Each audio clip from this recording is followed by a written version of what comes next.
Dr. Tifauzia Tiasuma menyatakan mengakhiri keterlibatan aktifnya dalam polemik ijazah Presiden ke-7 RI Joko Widodo. Dr. Tifa menganggap kajian analitis dan neuropolitika terkait ijazah yang ia lakukan sudah cukup sehingga ia memilih fokus pada bidang keilmuan kesehatan. Ia juga menyatakan tetap bersedia hadir apabila dibutuhkan sebagai saksi ahli dalam proses persidangan berkaitan kasus tersebut. Selama kurang lebih 450 hari juga saya sudah menjadi pelaku hukum di situ. Dalam hal ini saya sebagai saksi, lalu kemudian terlapor, lalu kemudian tersangka, dan pada akhirnya menjadi terdakwa yang alhamdulillah pada tanggal 23 Juli 2026 pada sidang yang sudah terjadi di Pengadilan Negeri Jakarta Timur, saya akan bebas dari segala dakwaan, alhamdulillah wa syukurillah. Itu adalah sebuah momentum di mana saya harus berpikir, saya harus memberikan keputusan kepada diri sendiri bahwa sekali lagi terkait dengan persoalan ijazah, bagian saya sudah saya tunaikan, jadi sudah cukup untuk saya. Meskipun menyatakan mundur dari perdebatan publik, proses hukum dan langkah uji materi atau pra-peradilan yang diajukan oleh tim hukumnya tetap berjalan di ranah peradilan.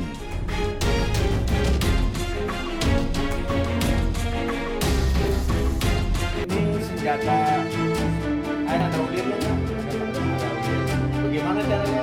Ratusan senjata api, pistol, serta senapan kaliber 4,5 mm ditemukan polisi dan pihak sekolah dalam ruangan mantan Kepala Pembina Yayasan Sekolah Swasta di Pondok Pinang, Kebayoran Lama, Jakarta Selatan. Tak hanya senjata api, dalam ruangan ini juga ditemukan alat cetak peluru, narkotika jenis sabu dan ganja, serta sejumlah CD porno. Sekolah meminta pendampingan polisi membuka ruangan yang selama ini tertutup dikunci oleh eks-ketua yayasan untuk digunakan keperluan belajar mengajar. Eks-ketua yayasan sudah dipecat karena penyalahgunaan keuangan. Persisnya senjata itu apa saja, jenisnya bagaimana, kewenangan penyidik ya untuk melakukan verifikasi. Sehingga kami minta ada uji forensik juga terhadap senjata itu untuk memberikan kepastian bahwa senjata ini milik siapa juga, jenisnya apa dan sebagainya. Tapi teman-teman sekalian, buat kami sebagai sekolah, yang jelas penyimpanan senjata di tempat sekolah pasti dilarang oleh undang-undang. Pasti dilarang, pasti tidak diperbolehkan. Yang itu memang dilarang untuk dipergunakan kecuali untuk olahraga karena mematikan. Jadi, kok bisa ada di situ? Pertanyaannya. Mereka buat silent di situ dengan cara menumpuk seperti barang biasa. Ternyata begitu saya buka, isinya seperti itu. Lalu tiba-tiba ada lagi yang lain, shotgun kaliber 1270. Selain mengungkap asal-usul senjata dan narkotika, sekolah juga meminta polisi menyelidiki pihak yang bertanggung jawab atas penyimpanan barang-barang berbahaya di lingkungan sekolah. Dari Jakarta, Rizky Fahlupi, iNews melaporkan. Produk lokal, ini karena Pak Presiden juga pesan, Brin tolong dong bikin bisa menyelesaikan masalah sepatu gitu kan. Ini produksi di mana Pak? Brin. Brin Serpong ini. Keunggulannya apa Pak sepatunya Pak? Ini semua dari karet.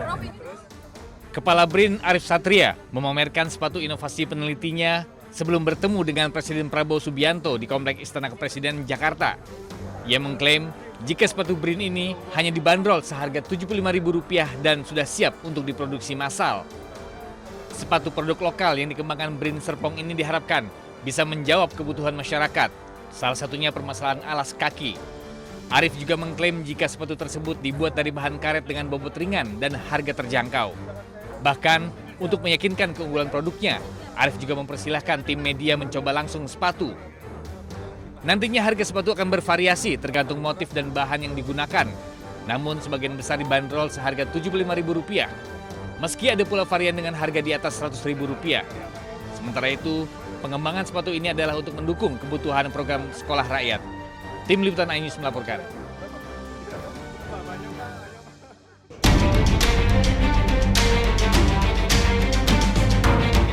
Organisasi Kerjasama Islam, OKI, melakukan pertemuan di Amman, Yordania pada hari Rabu. Pertemuan ini membahas tentang sejumlah situs suci di Yerusalem dan menyerukan agar pelanggaran-pelanggaran yang dilakukan Israel untuk segera dihentikan.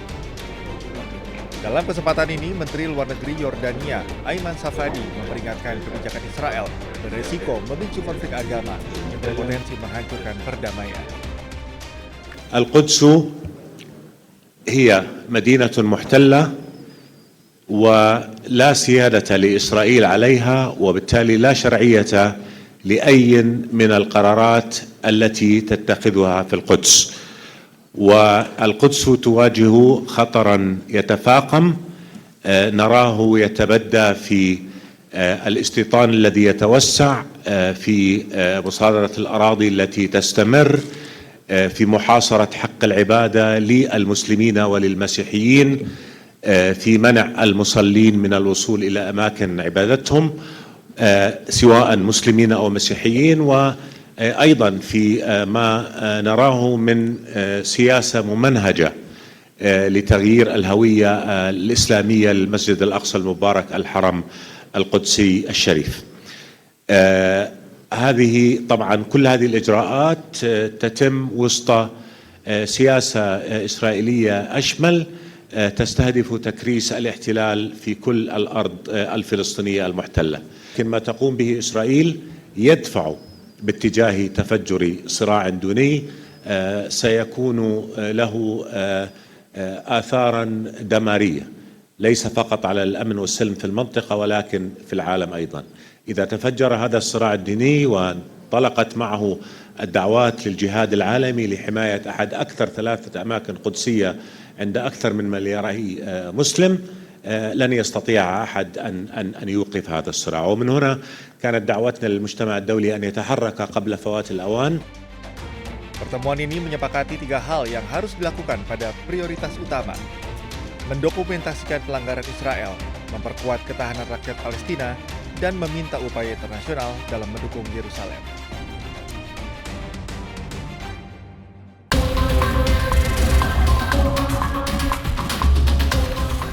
Pasukan Israel melakukan operasi besar-besaran di kamp pengungsi utara Yerusalem. Pasukan Israel juga memperlakukan jam malam dan menempatkan penembak jitu di sejumlah atap bangunan.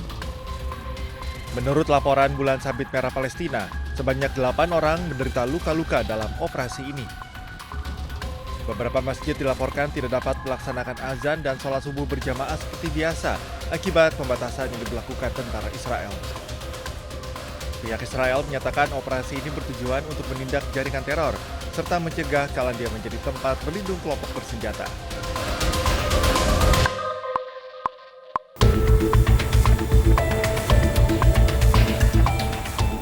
Sejumlah pasukan dan kendaraan militer Israel dilaporkan semakin bergerak masuk ke wilayah Suriah. Israel juga melakukan penggeledahan di sejumlah wilayah dengan mendirikan pos-pos sementara dan memeriksa warga maupun kendaraan yang melintas.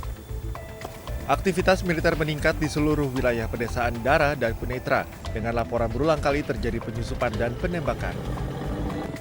Israel mengklaim bahwa kehadiran militernya di kawasan ini berkaitan dengan keamanan dan perlindungan wilayah perbatasannya.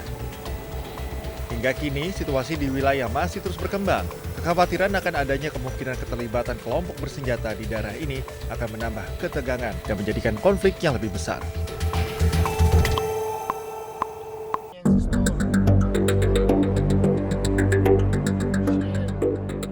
Banjir besar melanda wilayah pesisir Bawang di Provinsi La Union, Filipina Utara. Setelah hujan deras mengguyur selama beberapa hari akibat angin musim barat daya serta badai tropis Maymay dan Luis. Rekaman video memperlihatkan seorang warga menerobos banjir setinggi lutut, sementara kendaraan bergerak sangat lambat di jalan-jalan yang terendam air. Kepolisian Nasional Filipina melaporkan 6 orang tewas akibat insiden yang berkaitan dengan hujan, termasuk kasus tenggelam dan tanah longsor. Pihak otoritas penanggulangan bencana menyatakan sebanyak 1.991 keluarga terpaksa meninggalkan rumah mereka. Hingga kini, lebih dari 15.000 warga di Provinsi La Union terdampak bencana ini. Evakuasi massal, penghentian aktivitas sekolah, dan respon darurat skala besar masih terus dilakukan untuk memastikan keselamatan masyarakat.